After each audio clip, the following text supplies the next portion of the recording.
उन्हाळ्यामध्ये कधी-कधी असं होतं ना, समोर आवडीची भाजी तर असते, पण तरीही काहीतरी वेगळं खाण्याची इच्छा असते. आणि तेव्हा एखादा झणझणीत आणि तोंडाची चव वाढवणारा पदार्थ समोर आला, तर जेवणाची रंगत तर वाढेलच, शिवाय 2 घास जरा जास्तच जातील. नमस्कार मंडळी, फूड बाय संगीता रेसिपीमध्ये तुमच्या सर्वांचं खूप खूप मनापासून स्वागत आहे. आज मस्त सुकटाची चटणी बनवली. गावरान पद्धतीने बनवलेली ही सुकटाची चटणी जर जोडीला असली ना, तर समोरची भाजी काहीही असो, सुकटाच्या चटणीसोबत तिची चव डबलच होणार. आणि मी अगदी खात्रीने सांगते, उन्हाळ्यामध्ये ही चटणी ज्वारीच्या भाकरीबरोबर खाण्याची मजा काही वेगळीच असते. आणि उन्हाळ्यामध्ये अशी ही कुरकुरीत सुकटाची चटणी बनवून ठेवली ना, की 8 ते 10 दिवस सहज टिकते. खायला तर भारी लागते, शिवाय तोंडालाही खूप छान चव येते.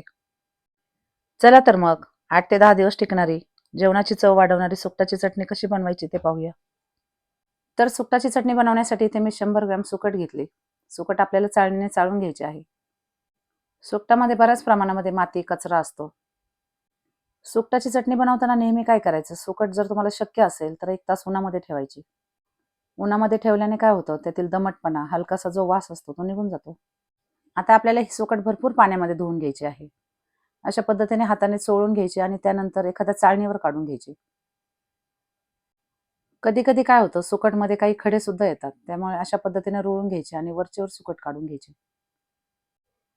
तर आता सगळी सुकट मी चाळणीवर काढून घेतली. आता एका खलबत्त्यामध्ये 7 ते 8 हिरव्या मिरच्या, त्याचबरोबर 20 ते 25 लसणाच्या पाकळ्या आणि अर्धा चमचा जिरे घालायचे आणि याचे जाडसर वाटण तयार करून घ्यायचे.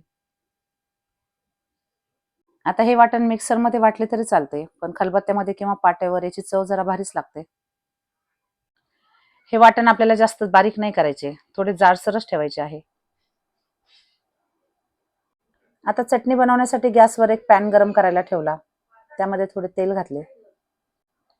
आता सुकटची चटणी म्हटले की यामध्ये तेल जरा जास्तच लागते. त्यामुळे आवडीनुसार थोडे तेल जास्त घातले तरी चालते.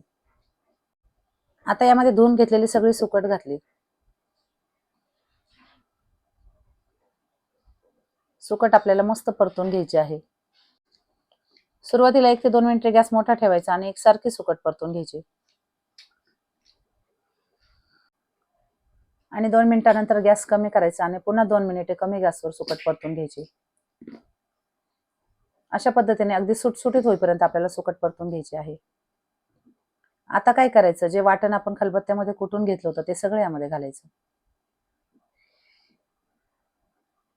आणि सगळं वाटण घातल्यानंतर पुन्हा हे सर्व साहित्य एकजीव करून घ्यायचं. आता सुरुवातीला 4 ते 5 मिनिटे आपण सुकट परतून घेतली. आता पुन्हा आपल्याला 3 ते 4 मिनिटे सुकट परतून घ्यायची आहे. आणि सुकट परतून घेताना सुरुवातीलाच यामध्ये मीठ नाही घालायचं. मिठामध्ये थोडे पाणी सुटण्याची शक्यता असते. सुकट अगदी कोरडी झाली की नंतरच आपल्याला यामध्ये मीठ घालायचे आहे.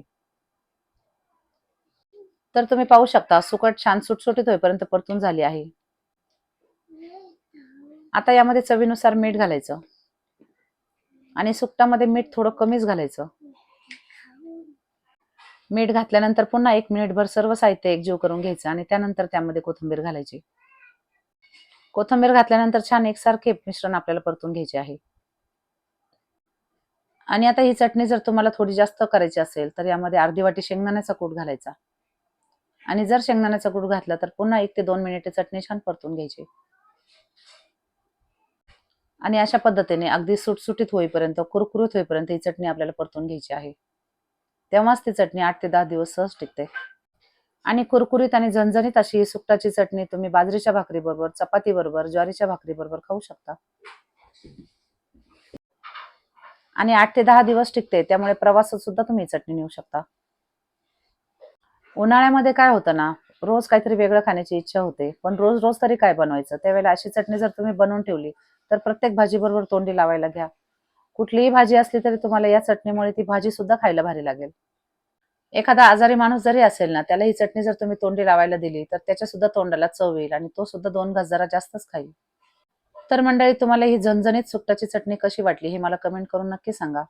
गावरान पद्धतीने बनवलेली ही सुकटाची चटणी तुमच्या तोंडाला नक्कीच छान चव देईल. मी खात्रीने सांगते. तेव्हा तुम्ही सर्वांनी एकदा ही चटणी नक्की बनवा. व्हिडिओ आवडला असेल तर लाईक, शेअर आणि सबस्क्राईब करा. धन्यवाद.